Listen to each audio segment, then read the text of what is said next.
Una biblioteca guarda los libros que son historia para reconstruir, a su vez, las nuevas historias en el transcurso de los hechos del día y del universo. Entonces, una biblioteca es una ciudad, habitada por miles de escritores, conversada con muchos miles más de lectores y conferenciada por millones de conocimientos interactivos. Una biblioteca. Creemos que palabras más, palabras menos, algo así habrán estado pensando aquellos vecinos carmeleros de las generaciones pasadas. Hablando en términos literarios, aquellas generaciones desde pueblo chico soñaban la utopía de la ciudad futura. La base, una biblioteca. David Suárez fue un técnico organizador de nuestra biblioteca y, entre otras cosas, en el año 1944 escribió un libro por el cual hoy sabemos cómo se desarrolló esta historia. 8 de septiembre de 1914 había comenzado la Primera Guerra Mundial y en Carmen de Areco se fundaba la Biblioteca Juan Bautista Alberdi, el nombre de un estadista que es cualidad de república, Juan Bautista Alberdi.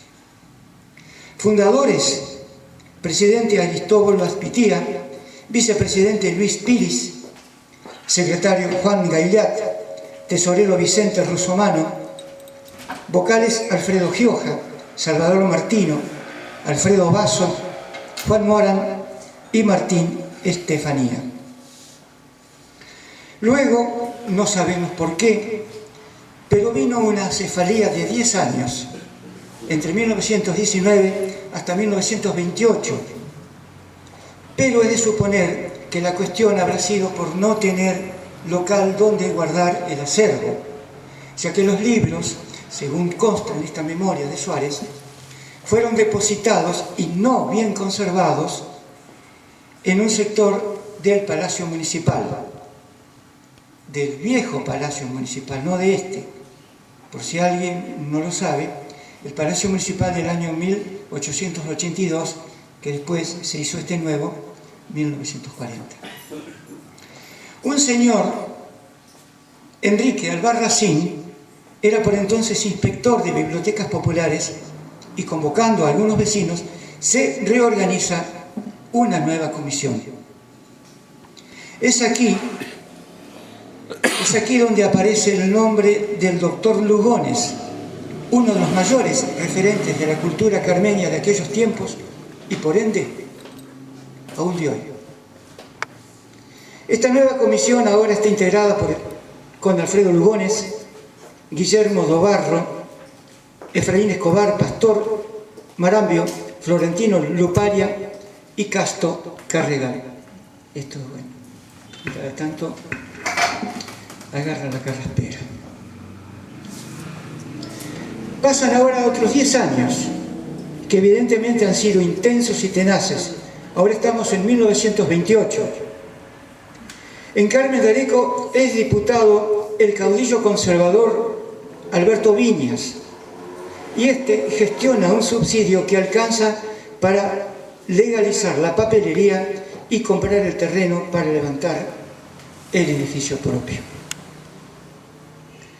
Se llama a licitación para construir el edificio.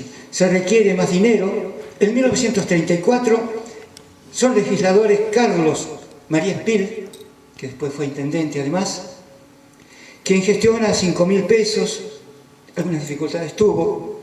Después vuelve nuevamente Carlos María Espil junto con Emilio Díaz Arana, no Arana, un diputado que se llamaba así, creo que era de Bransen, y consiguen apoyo económico.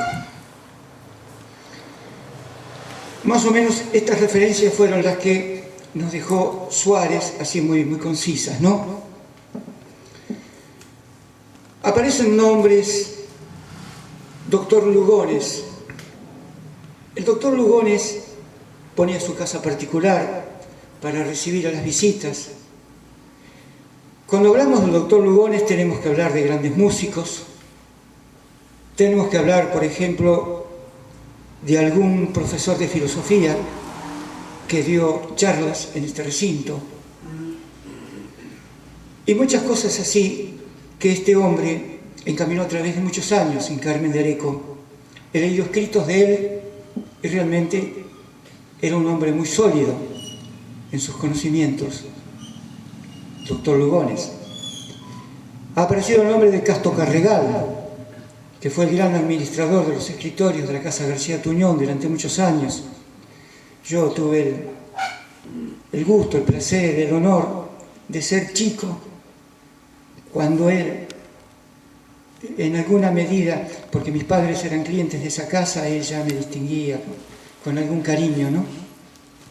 Y después, ya de grande, aprendí mucho de ese hombre, que dejó cosas escritas muy lindas también. Aparecen nombres aquí, por ejemplo, como menciona el autor, Pedro Carramasa. Los Carramasa, gente comerciantes, Álvarez, Carramasa y Gioja, por ejemplo, lo que después conocimos como Almacén López Mondelo, ¿no? Toda una trayectoria de la que habría que hablar mucho tiempo de ellos. Vicente Verdini, papá de Italia. Ambrosio Gioja. Alejandro Strugamón, apellido que todos ustedes indudablemente conocen. Gente estancieros, ¿no? Juan Polacci, el recordado maestro Polacci, maestro rural, maestro de ciudad, fotógrafo, hombre de inquietudes. Los nombres serían muchos más. Hago algunas referencias nada más. Porque ocurre también de que apellidos que sonaban muy fuerte en algún momento, hoy ya esos apellidos es como que han perdido presencia porque sus descendientes se han ido. Ese es un fenómeno que se produce a veces en la mutación social. Aquel que arranca de abajo, trabajando como puede, desde la pobreza, logra tener su casa propia, su empresa, su negocio, y logra hacer estudiar a los hijos. Los hijos, después que estudiaron, suelen irse y ponen su chapa de bronce en otros lados. Y los padres que permanecieron en el pueblo, ayudando a las instituciones, al bien público, como siempre lo hicieron, un día partieron para el recuerdo. Y por eso es bueno recordar también esos nombres, porque hacen en la historia nuestra.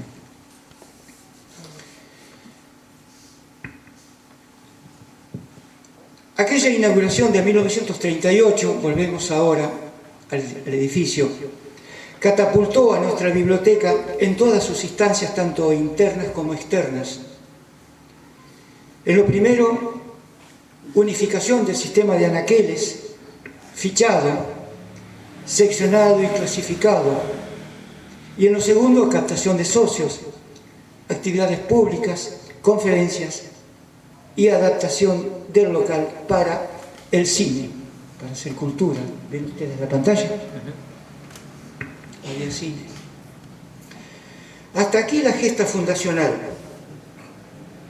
A este impulso le sirven largos días de servir y permanecer acrecentando.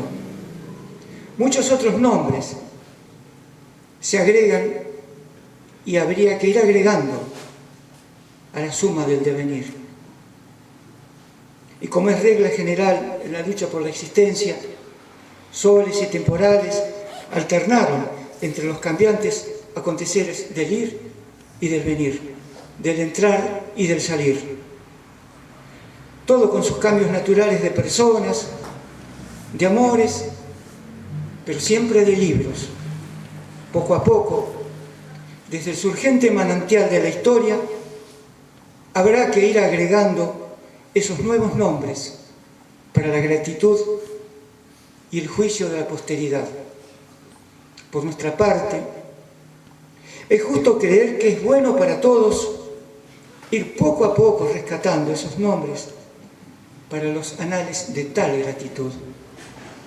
Las últimas generaciones también pusieron lo suyo. Allá por las décadas de 1980 en adelante, cuando se generó un nuevo impulso que con potencia de locomotora, impulso llega hasta hoy y seguirá, según vemos, por los tiempos de los tiempos. Silvi, no sé si tenías algo. Esa frase de nuestra voz, tiempo de los tiempos, amén, falta decir. Así sea. ¿Querés leer la poesía? ¿No está Maguita? No. Un poema que Maguita... Contame, Maguita Torres. Maguita alcanzó hace un tiempo un poema que le escribió a la biblioteca.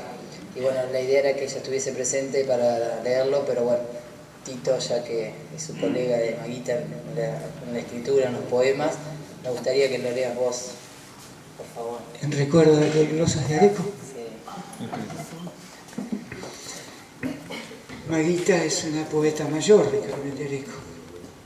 Ya nombrarla a ella invita al silencio y al pensamiento. La Biblioteca Popular Alberdi. Biblioteca del pueblo, casa de la palabra, sendero de silencio, lugar donde fermenta el vino que, canseando en la copa del libro, permite que se suelte el grito sagrado de libertad que alienta nuestro himno. Pitágoras, Cervantes, la vida de los pájaros, Roma y Grecia, poetas de todas las edades convergen en las celdas donde liban ansiosas las mentes juveniles, que ahondan en el misterio de la razón humana. Se cree desde adentro, a través de los libros que con sus duros lomos sostienen la cultura. Voces liberadoras del caos que sumergen la ignorancia en las grietas deformes de inicuas dictaduras. Va aclarando, alborea. Las campanas del viento parecen que agitaran banderas de escritores que van a la vanguardia.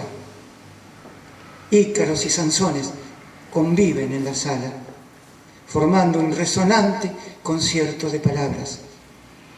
Y desde más adentro, Alberdi, con sus bases, regresa del destierro y es brújula y es aula. Firmado Maguita Torres.